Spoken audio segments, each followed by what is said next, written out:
Good morning. Good morning. What a great day. How about this weather we're enjoying right now? Come on.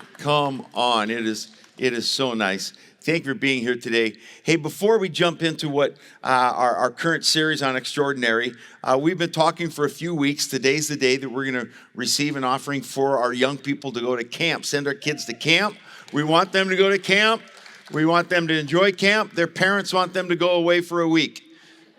So we want to benefit the whole family. I'm going to have them put up the giving QR code. Raquel, if you could put up the slide for the very end. There it is. If you'll do me a favor, in the old days when we were going to receive a special offering, we'd say at this time, take out your checkbook. Most of you young adults have no clue what that is.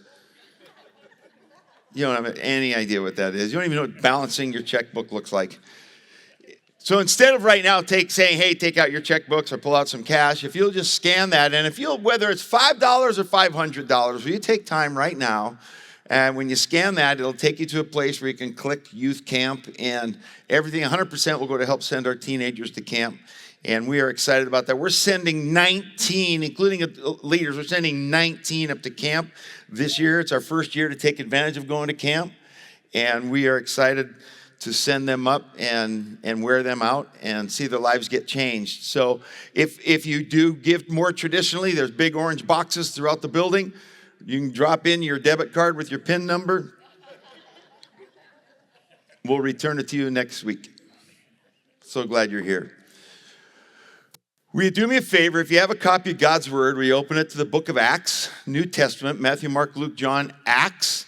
And we're on a journey we started a couple of weeks ago. We'll conclude it in a few more weeks on the extraordinary. And next week, we're going to talk about extraordinary sacrifices. So I've given you a warning. If you show up next week, it's going to be painful, because we're going to talk about real sacrifices. And then we're going to wrap up this series with talking about extraordinary requires a spirit-filled church. And what does that really mean? What is a spirit-filled church? We hear that term thrown out there a lot. What does it really mean? What's that look like? How does that fit our paradigm? So that's where we're headed for the next couple of weeks. Today I want to talk about the extraordinary face of God. If you're in the book of Acts, Acts chapter 19, this has been our theme verse and will be throughout the whole series. Acts chapter 19, verse 11. If you have it there, would you do me a favor? Will you stand? We're going to read one verse, part of one verse together, and then jump in for what the Lord has for us today. Acts 19, 11. God did extraordinary miracles through Paul. Lord, I pray that we would posture ourselves in our spirit and even in our physical bodies to be in a place where you can do extraordinary, not ordinary miracles, extraordinary miracles through each one of us today. That we would be a conduit of hope. We would be messengers of joy. We would be in a position when we leave here today to influence every person we meet towards your kingdom. And all City Church said, amen. You may be seated. I just remind you, none of us were created to be ordinary. None of us were created to be average. None of us were created to be just another named face person taking in space on this planet. We were all designed by an extraordinary God to live an extraordinary destiny and have an extraordinary journey. There's no owner or business manager that got up today that says, I hope that I can hire somebody average. I hope that none of us get up each morning and go, today, my plan is to be average. By the end of today, I just want to be mediocre. That's not in any of us. From the beginning, we are designed to elevate. Watch any children, take children into any place where there are, you can watch it today. I watched it last week. When we're concluded here out in the lobby, and when children are set free to run around, and you watch, and they will run, first place they will run towards is open doors. It's just in us. They bring them in here, and the first place they'll migrate to is going upstairs. That's what we're designed. We're designed to go up. We're designed to go out. It's in our DNA, and somewhere in our life, it's kind of punished. It's kind of tone it down. It's kind of has a ceiling put on it, and we were never designed for that. We were designed for the extraordinary. Have you ever been in a conversation with someone who is technically listening, but not really? Like you're in a conversation. How many conversations go like this? Mm-hmm. Mm-hmm. Yeah. Mm-hmm. Some of y'all are guilty right now.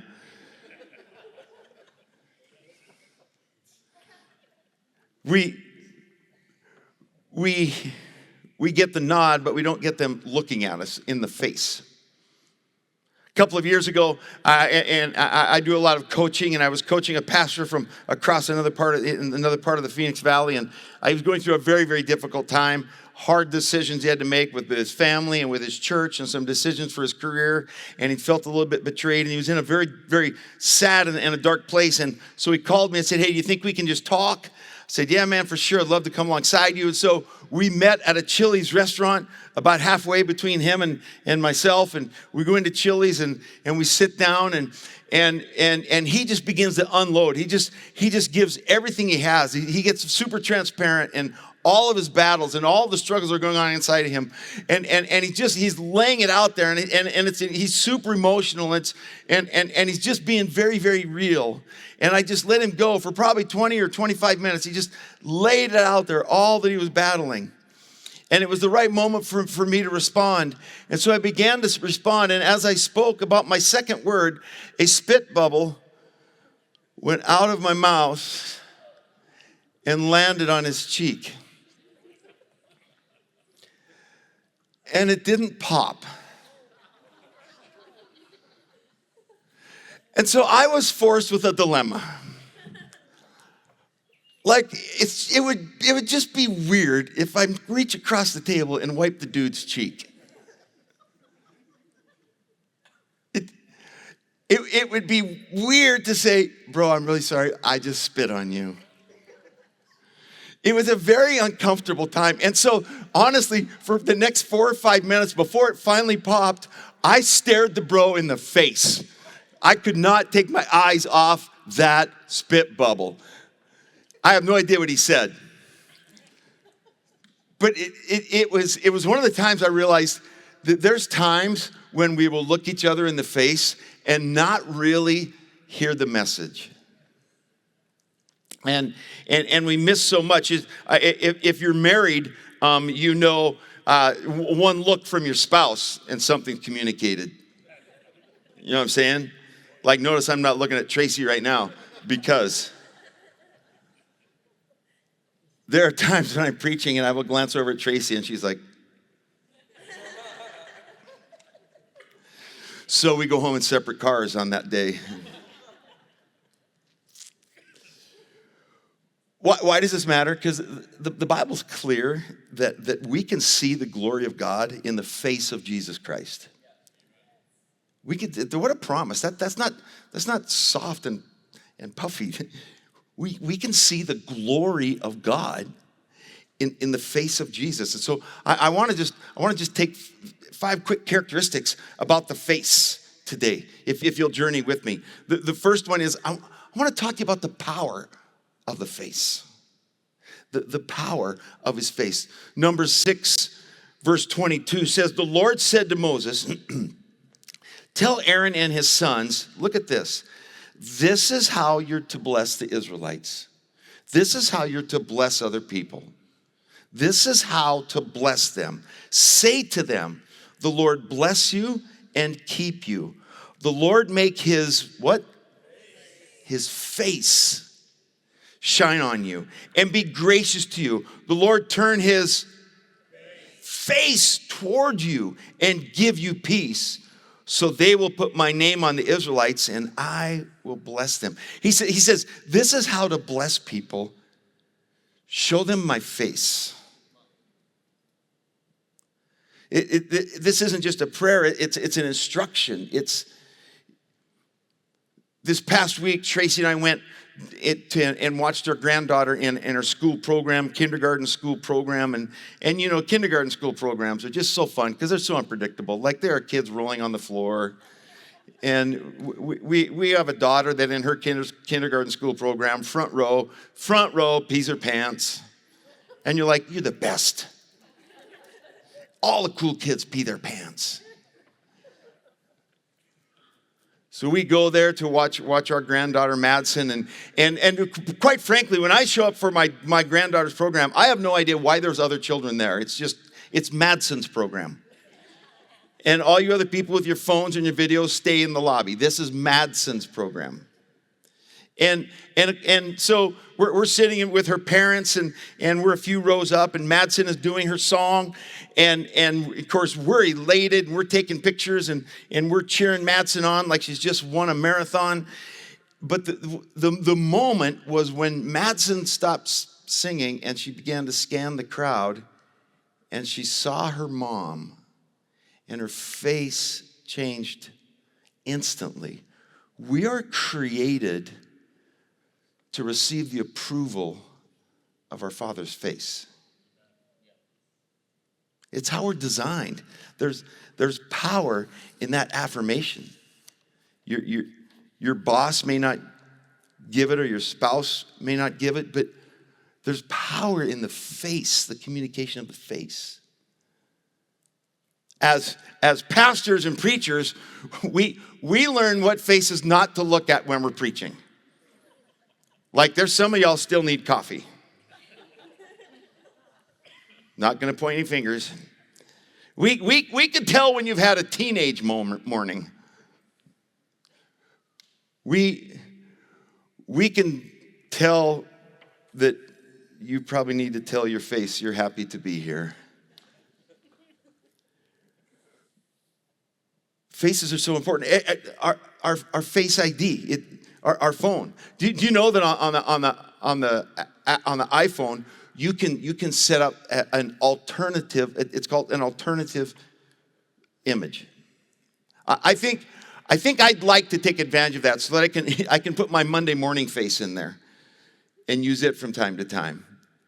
Because isn't it true that our face is often, we can recognize somebody's situation by what's on their face?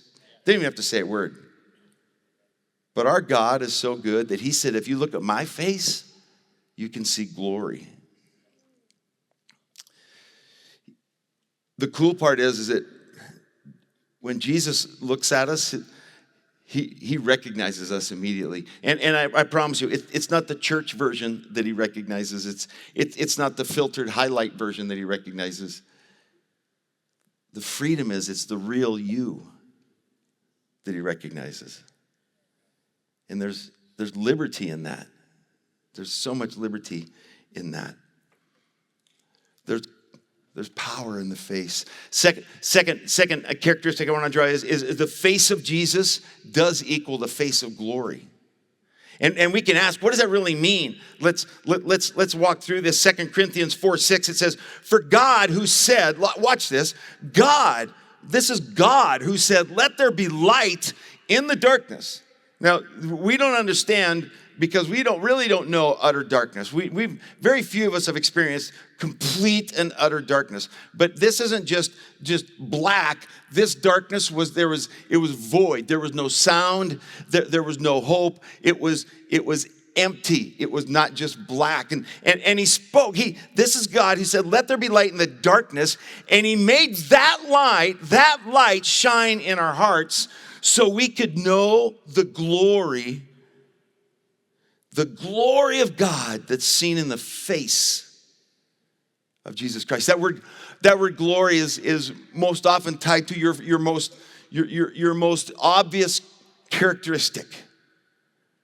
We will say about people when they walk in the room, here they are in all their glory, or when someone recovers from a circumstance and they've returned to their former glory. That word glory is tied to what's your most obvious characteristic. And when Moses was talking to God, and Moses said to God, listen, if you're real deal, I need to see your glory.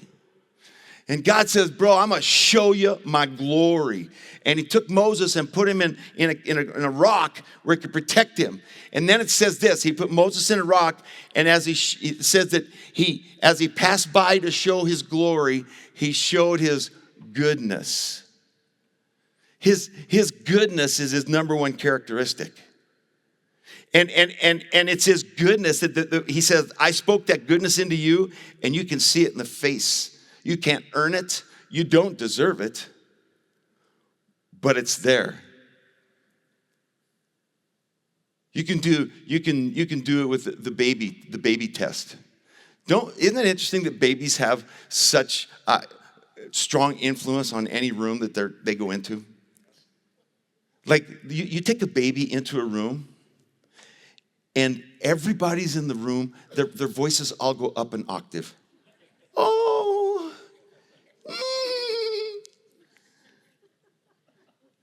it's just true, isn't that? If we talked to each other like we talk to babies, we would all get slapped. Let's be real about that. Like, oh, Brandon, look at you, Brandon. And then we'd call attention. Have you guys seen Brandon? It's true. They just change a room, and all they did was show their face. They just showed their face, and we cave to it, we collapse to it. But see, that's the beauty of what we call born again. See, when you're born again, it doesn't mean that you're polished. It actually means that you're helpless and dependent, and you're a mess, and you're walking around in life with a diaper that's full of shut the front door.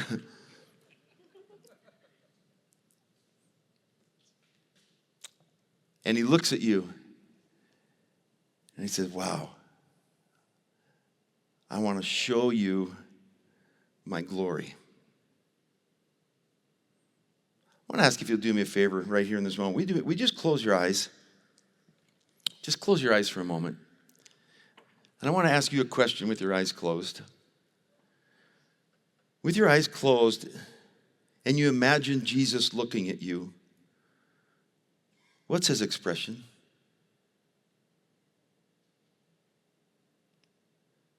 Keep thinking. Is he disappointed? Is he frustrated? Is he just looking past you?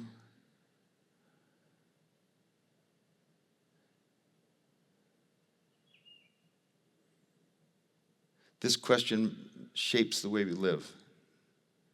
That's why I want to land on it for a minute.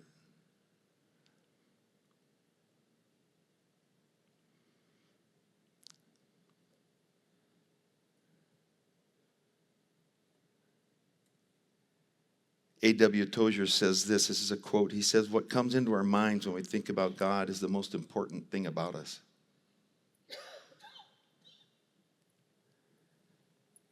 Can I just say to someone today, you are not designed to live for God's approval. You were designed to live from his approval.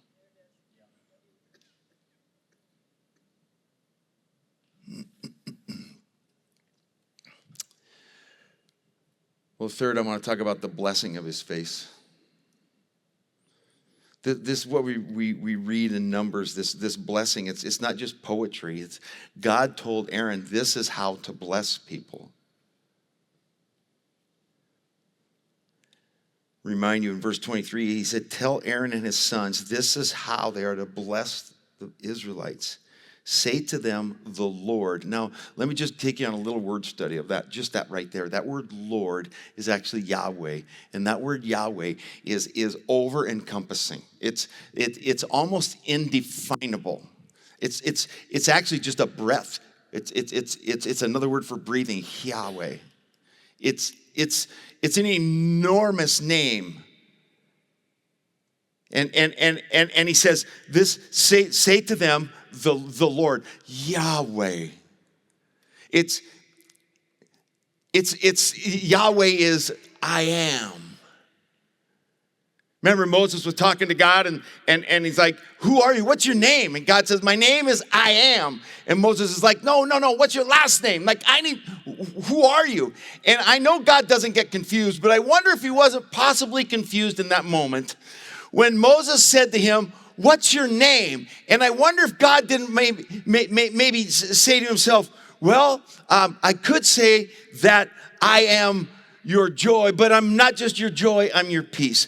I could say that I'm your peace, but I'm not just your peace, I'm your strength. I could say that I'm your strength, but I'm not just your strength, I'm your redeemer. I could say I'm your redeemer, but I'm not just your redeemer, I'm your healer. I could say that I am your father or your redeemer, but I'm more than just your redeemer, I'm your father. I could say that I'm your father, but more than just your father, I'm your rescuer. I could say that I'm your rescuer, but I'm more than your rescuer. I am one that stands closer than a brother. I could say that I'm one that stands closer than a brother, but I'm more than one that stands closer to a brother. I'm one who counts the tears when you're in silence. I could say I'm the one that counts your tears when you're in silence, but I'm much more than the one who counts your tears in silence. I am the one that comforts you in your brokenness. I could say I am everything you will always need. I am.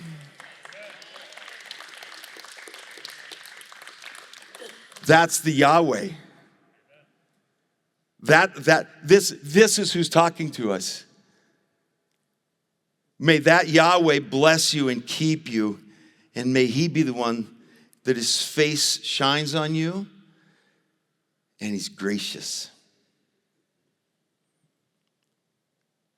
I posed that question sincerely. When was the last time, a moment ago I asked, when you look at God, what's he looking at you like? When was the last time you looked at God and thought, he's gracious? See, gracious is different than giving or generous or kind. No, gracious, the root of that is grace. He looks at me with a look I don't deserve to be looked at like. He's gracious.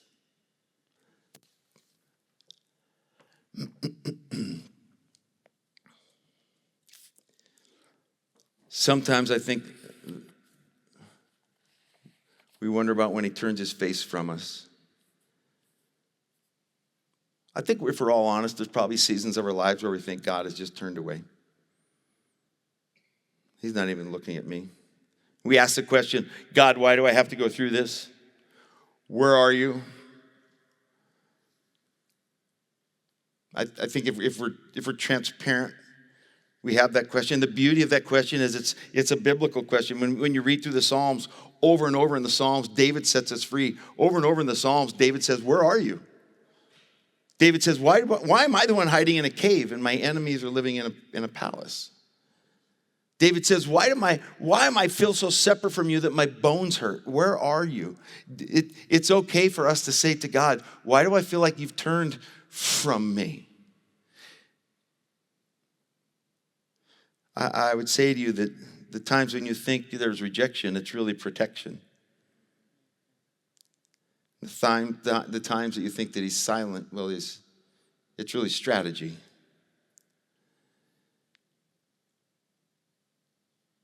You ever notice that lonely seasons create intimate seasons?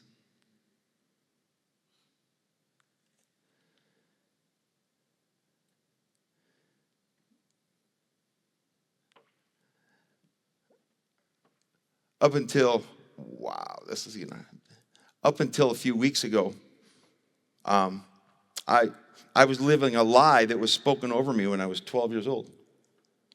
We're talking about extraordinary, so I want to just give you very quickly an extraordinary miracle that had just happened in my life recently.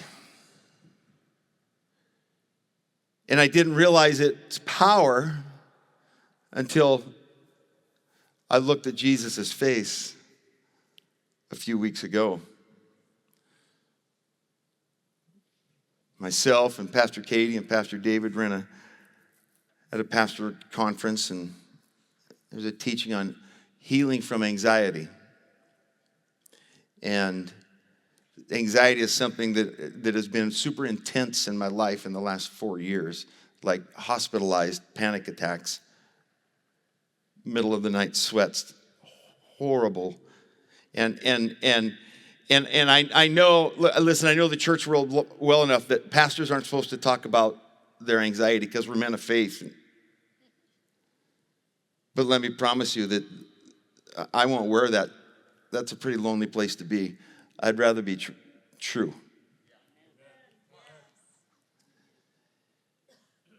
And we were at this gathering, and they were praying over it and removing anxiety, and Tracy would tell you it would just come on me. Like we were at a park, and I got hit, and I just sat in her car and wept. It would just come on me, this anxiety, this paralyzing monster with no real trigger, no real what caused it today. So we're at this meeting. It was a Tuesday, about 2 or 3 Tuesdays ago. And the speaker, Scott Wilson, was taking us through how to process, how to find the real core of your anxiety. And I realized that it went all the way back. It took, in the exercise he took us through, when I was 12 years old. And let me preface this, because I'm going to talk about my dad. Let me preface this, that when my dad died, the last 10 years of his life, we had an amazing relationship, very close, very forgiving, very healing. I love my dad. I miss my dad. He's in heaven. And his life ended with him and I being in a very, very, very healthy place. The precursor to that, when I was 12 years old, I'd made my first school basketball team and my first school organized basketball game. And I had my dad take me to the game. And I have no memory of my dad ever attending any of my extracurricular events ever, but he took me to this particular game, and we got there, and the doors to the gymnasium were not unlocked. They weren't open.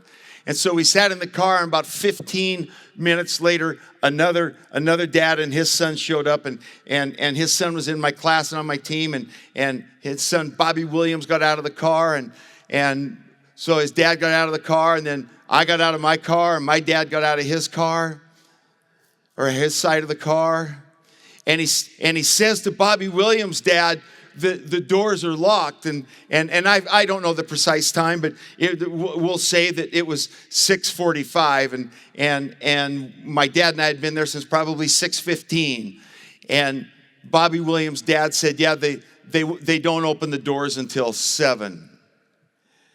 And my dad looked across the car at me, and he said, Russell, you are so stupid, your hair hurts.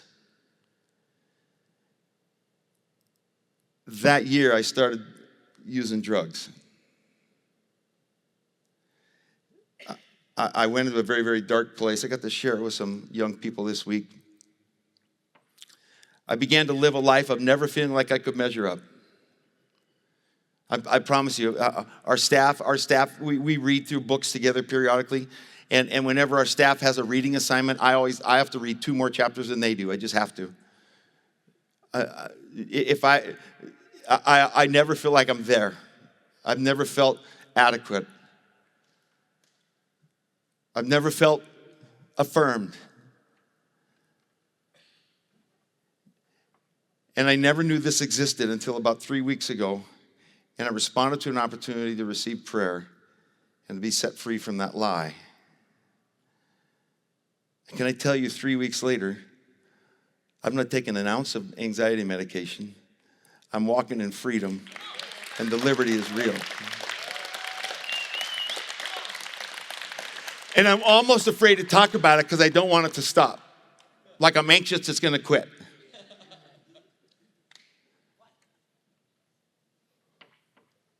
But now I know, for those of you that are in the pit of anxiety, I can walk with you.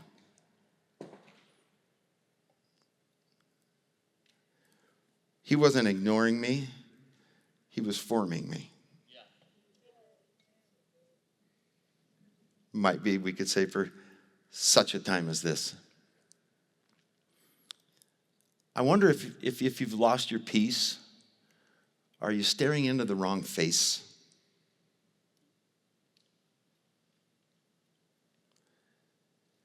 Well, number 5, I want you to know that God's default setting is blessing. That's his default setting. It doesn't change. Interesting that the Hebrew the Hebrew for that is so strong. Don't we all know? Haven't we all used blessing in a bit of a sarcasm? When Tracy and I lived in Houston in the South, it was like it was a Southern phrase. It was like, yeah, and you knew it was sarcastic. It was like, well, bless your little heart. Just bless you. Blessing was never to be sarcasm. It is to be substance. And in the Hebrew, that word blessing literally means to kneel down. And he did kneel down when he sent his son in the flesh. And he did kneel down when he got on the cross. And he did kneel down when he took my place. May the Lord bless you. May he kneel down to you.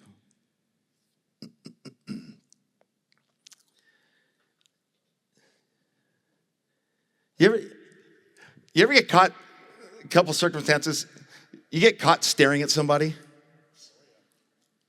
Or like you're in a store and you see someone and you lock eyes and it's like, oh, you look away. And you look back and they're still looking and you're like, stop it. It's just weird. There's something weird about staring in someone's face. But it's not as weird if you're in love. But even that gets a little awkward.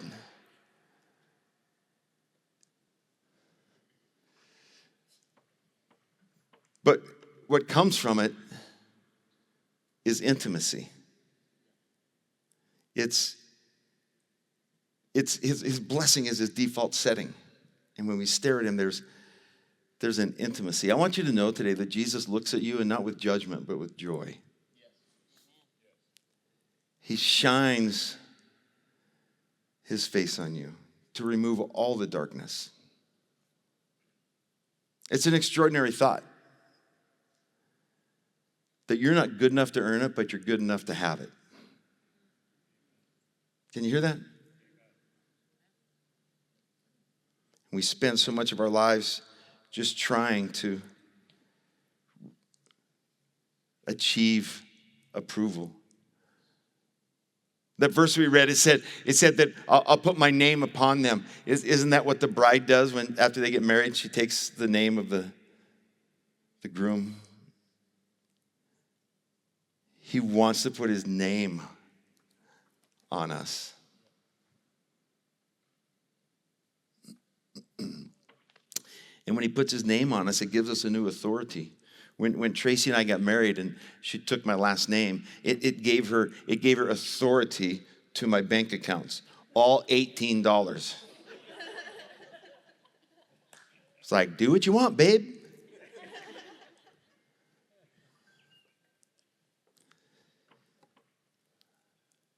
He delights in you. I did a wedding this week, and one of my favorite moments in the wedding, every wedding I do, is traditionally the groom hasn't seen the bride prior to the moment.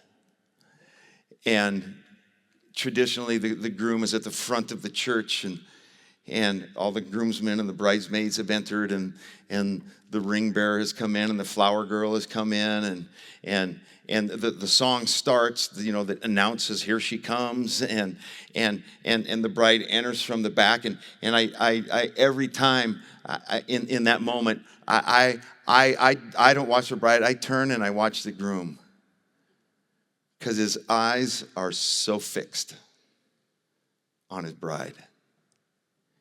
There is nothing that could distract him from that moment. In that moment, no other woman can have a second of his attention or a glance of his eye. And that's how he looks at you and I. He looks at us and he says, look at that. That's my bride. And nothing distracts him from that extraordinary approval. Exodus 33:11.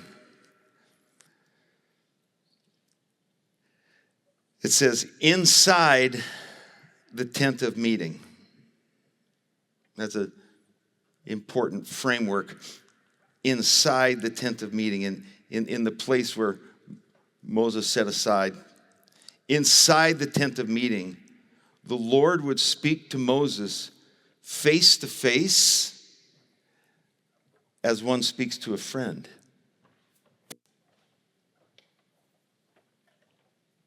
There's a question. Do you feel like he's your friend?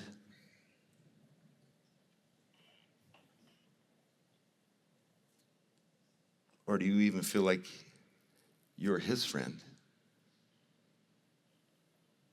He would speak to Moses face to face.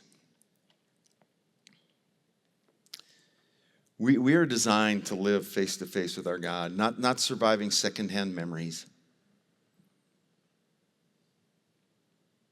I was not designed to carry what my dad spoke over me all those years. I was not designed for that.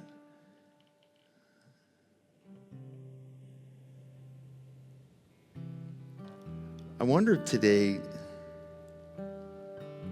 if it might not be a time for you to stop imagining God frowning at you.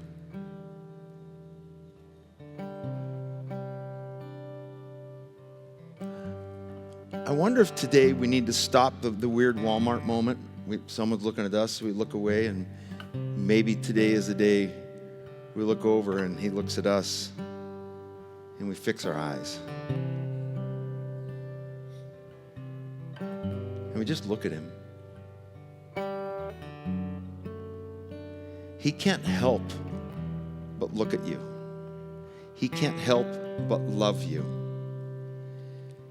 And if as much as we want to live extraordinary lives, see extraordinary miracles, see extraordinary breakthroughs, see extraordinary healing, extraordinary blessing, as much as we want to do that and as much as that's available, I really believe it starts with staring at the extraordinary one. And let his face, isn't this interesting? That verse says that his face would keep you. It would hold you. That when he would kneel down, we would be captured. Why would it be important for his face to keep us? Oh, because there's so many distractions in this world. So many lies being spoken over us, so many temptations, so much pressure, the suddenlies of life. We have dreams and suddenly it may not happen. We have hopes and suddenly it gets diminished. And we think we're headed down this track and suddenly there's a tragedy, and we think that we're headed down this track and suddenly there's a bad diagnosis. And he said, no. Let my face keep you. Let it keep you. That is extraordinary. I wonder if it's not time for us to trade performance for presence.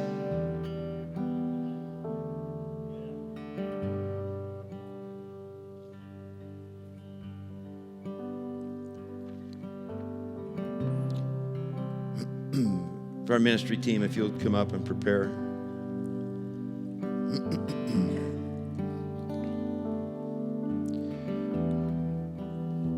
Here's what's going to happen from here. The band is going to take us through a song, and then Pastor Katie will come up and dismiss us in a bit. We're not dismissed, and please rest in this moment. It's only 11:36. The Baptists are not on their way to Chili's. We can beat them.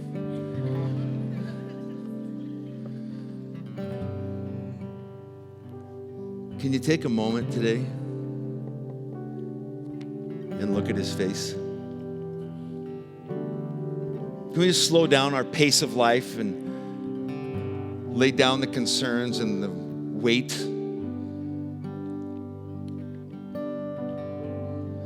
Can we not have one of these conversations with God? Yeah.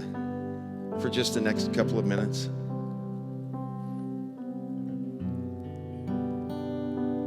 These people are here to pray with you. Maybe today you need prayer. You need someone just to help you pray through. Change my view, God. Change my perspective. Both ways of how I look at you and how I feel like you look at me.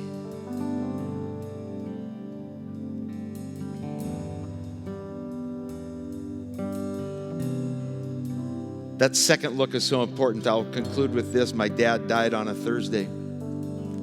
On Tuesday, I was in his hospital room, and it was just him and I have a large family. It was unique in that season that it was just him and I. On the Tuesday of May 3rd, he died on Cinco de Mayo. And on that Tuesday with my dad, I said, Dad, I want you to know, I forgive you. And you're carrying nothing. There's nothing between us. And he was very sick. And he turned.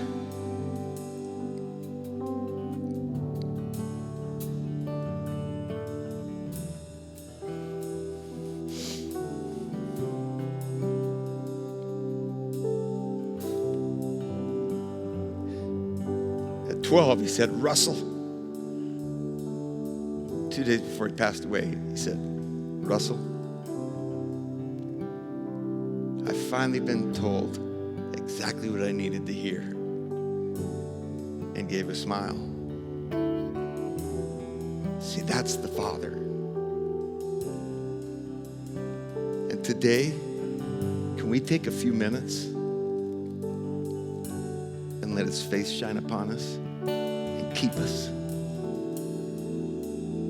so we're equipped and empowered to live the extraordinary?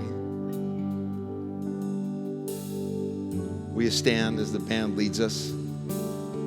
Take these very precious next couple of minutes